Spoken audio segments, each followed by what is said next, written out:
દલિતો પર અમાનવીય અત્યાચારના વિરોધમાં સુરતમાં વિવિધ દલિત સંગઠનોની પ્રભાવક રેલી કાઢવામાં આવી હતી। ગુજરાત પ્રદેશ મહાનગરપાલિકા કર્મચારી કોંગ્રેસના પ્રમુખ ભાઈલાલ વૈષ્ણવ સહિતના આગેવાનોએ કલેક્ટરને આવેદનપત્ર પાઠવી જણાવ્યું હતું કે ગુજરાત રાજ્યમાં દલિતો ઉપર એક યા બીજા બહાના હેઠળ અત્યાચારના બનાવો બને છે। પીડિતોને આશ્વાસનનો દબાણ આપીને નિવેદનો લખાવી લઈ બનાવોને દાબી દેવામાં આવે છે।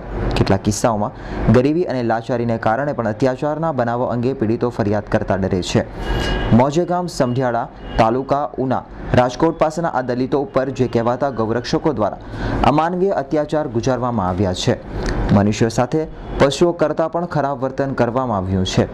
પોલીસ સ્ટેશન સુધી મારીને દોરડે બાંધી ગાડી દ્વારા ઘસેડી લાવવામાં આવે છે અને પોલીસના અધિકારીઓ અને કર્મચારીઓની સામે જ બેખોફ ફટકારવામાં આવે ત્યારે સરકાર કે પોલીસની કોઈક ધાક જણાતી નથી। દલિત અત્યાચાર હત્યાકાંડ અને દલિત ઉપર જે જુલુમ ગુજારવામાં આવે છે ઉના તાલુકામાં તેના વિરુદ્ધ તેમજ ભારતીય જનતા પક્ષના ઉપપ્રમુખ કુમારી માયાવતીબેનના વિરુદ્ધ એટલે કે દલિતો વિરુદ્ધ જે હેલ્પહેલ બોલેલા છે, મહાન નારી સમાજનો કલંક કર્યો છે અને સમગ્ર ગુજરાતમાં દલિતોની સ્થિતિ એવી કફોડી થઈ છે કે આજે દલિત સમાજને મંદિર પ્રવેશ નથી, આજે દલિત સમાજને પાનોઠા અલગે, આજે દલિત સમાજને ગો હત્યાના નામે મારપીટ કરવામાં આવે છે। ત્યારે ગો હત્યાના નામે મુસલમાન ભાઈઓને મારપીટ કરવામાં આવે છે ત્યારે સરકારમાં આ કાનૂન છે ગૌરક્ષાબંધીનો, તો કેમ સરકાર આ ગુંડા મવાલીને રોકતી નથી? આજે અમારી માગણી છે કે આ આરએસએસ ભારતીય જનતા પક્ષ સમર્થિત સરકારમાં દલિતોને ન્યાય મળતો નથી, માટે તત્કાળ ઉનાના ઘટનાની ન્યાયિક જાંચ કરવામાં આવે। સીબીઆઈ દ્વારા એમાં સંડોવાયેલા તમામ ગુનેગારો સામે જેને કેસ ચલાવવામાં જોઈએ, એટ્રોસિટી એક્ટ હેઠળ તમામને પકડીને તત્કાલ જે અત્યારે 16 પકડ્યા છે, હજુ 40 જણા બાકી છે, આ 40 जने तत्काल पकड़ी लेवा જોઈએ। इसलिए आए हैं कि हमारा हिंदुस्तान जो है वो गंगा जमुना तहजीब का नाम है। हम नहीं चाहते कि यहाँ नफरत कायम हो, जात पात कायम हो, बल्कि हम लोग चाहते हैं कि हिंदू मुस्लिम सभी लोग शांति और सुकून से यहाँ ज़िंदगी गुजारे और नफरत की राजनीति यहाँ पर बंद कर दें।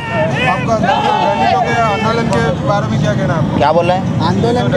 आंदोलन के बारे में हमारा यही है कि हिंदुस्तान में जो जात पात का मसला है उसको मिटाया जाए।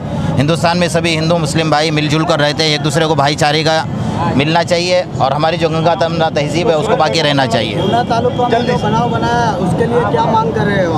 हम लोग मांग यही कर रहे हैं कि इनको ऐसी सज़ा दी जाए कि दूसरी मरतबा कोई लोग ऐसी हरकत न कर पाए।